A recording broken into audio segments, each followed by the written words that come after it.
Jigglypuff, but it is perhaps a little bit more identical to the Jigglypuff than we initially gave him credit for.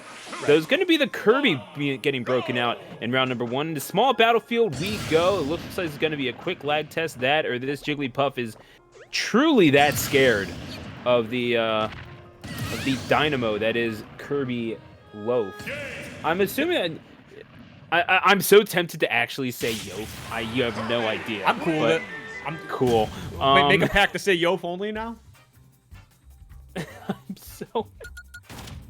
Oh man, is this how we get ourselves in trouble early on? I don't know. Is Yof something that gets us in trouble? Like... I'm not really sure. Well, I mean, hey, let's find out. We'll apologize later. I mean, that's all you can do. Just blame ignorance. I mean, yeah. What's the worst that can New happen? year, absolutely the same me. But any sins I've committed in the past year, they're gone now. It's 2021, so it's time to commit new sins. It's like we were destined to cast together. Oh my gosh, I'm Seriously. loving it. It took too long for us to get here, but here we go. Small battlefield. I don't know why we SD'd the first game, but whenever we're back at small battlefield, I thought maybe there was supposed to be like the wrong stage or something, but we'll see what happens here. Right now, we're getting Hbox starting off with a little bit of a nice little 25%. Jigglypuff does kind of put on some good meaty damage, but again, both these characters very, very light. Yeah, so let's talk about this. These are two characters that basically have the same mechanics on how they move.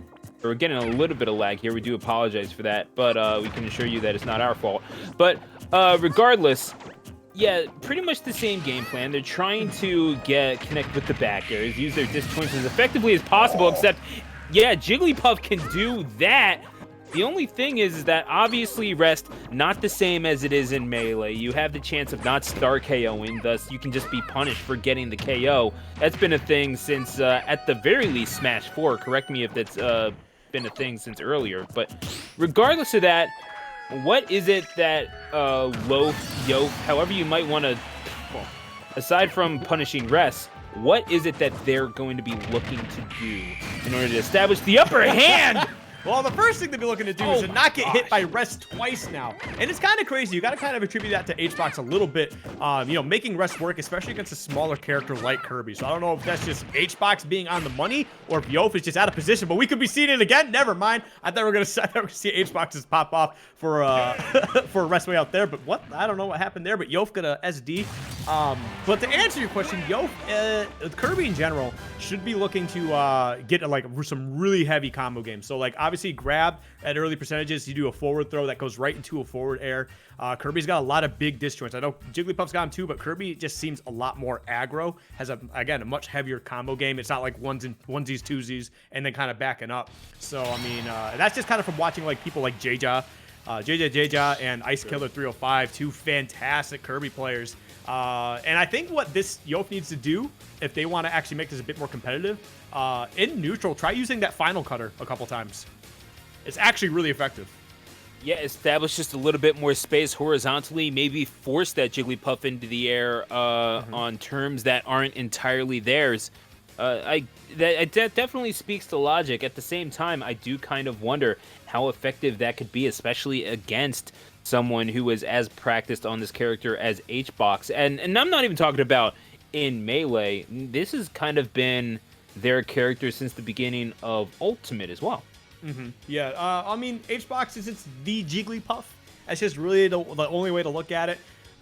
Even in Ultimate, like one of the first Jigglypuffs you think about, it's not necessarily the best Jigglypuff. It's the most famous one, and Hbox is without a doubt, the top Smash streamer.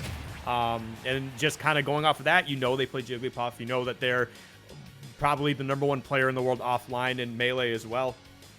So I mean, it's not really surprising. But what it comes down to is just how practiced are you with your own characters. What I've known with a problem with Hbox in terms of like brackets and stuff like that is that he kind of has a certain game plan, and as soon as that like isn't working anymore, kind of just goes a little chaotic. Yeah, just a little, right? It's that's one of the things, and it's, I guess, the perils of being a low tier main when you really think about it. And this is something that I'm sure Loaf or Yoaf, whatever, may come across themselves. It's just unfortunate that it comes down to that sometimes. And as we go to Town and City for game number 2, perhaps this is something that was on Yoaf's mind, was this need for just a little bit more horizontal space, and the fact that the space can only benefit you. However, going back to the first night of Ultimate, trying to unlock characters, specifically Jigglypuff. Oh, here we go. Yeah, put him to sleep. That's going to be how that happens. However, not dead quite yet, though. The Flowers is going to accumulate damage. And, oh, man, here we go with this. This is where the shenaniganry kicks in. That killed. Yeah, no, that up tilt definitely did kill on Town and City of all places. But I mean, Kirby was at about 150 or something like that. So we got to see if Lloaf can like find a way to kind of reel things in here a little bit, because they're kind of getting caught up in a lot of oh, that could have been a much bigger punch. Could have taken a stock. They're kind of getting a little caught up in the matchup in general. Like, we could see them kind of holding forward a little bit too often sometimes. There's another stock, man. Hungrybox is absolutely tearing Lloaf apart. So, and it might be a little too late to really make a change to the game plan, because, I mean, Hbox is consistent enough, but I don't know, man. This might be done for Lloaf. I think this might be game over. Oh, man. Oh, I mean, this is just classic. The classic wand. What is it that you want from him? This is just mastery of the character. And not only that, not only is he decent Ultimate player, but just generally good platform brawler wherewithal. Yeah, he's got a mind sense for the game. Easy. Exactly. Yeah, this is coming from like a decade plus worth of experience. That is going to cost you the stock, Lloaf, and that is a JV3 from Hbox. Better believe they'll be enjoying that. And I know it's winners round 1, but the journey